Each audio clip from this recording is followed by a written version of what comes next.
बिस्मिल्लाहिर्रहमानिर्रहीम। तर्जुमा, अल्लाह के नाम से शुरू जो निहायत मेहरबान रहमत वाला है।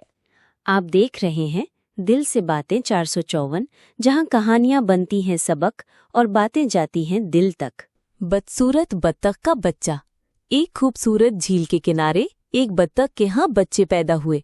तमाम बच्चे प्यारे और खूबसूरत थे, मगर एक बच्चा बाकियों से मुख्तलिफ था। बदसूरत, बड़ा और थोड़ा अजीब। सब उसका मजाक उड़ाते, हत्ता कि उसकी माँ भी शर्मिंदा रहती।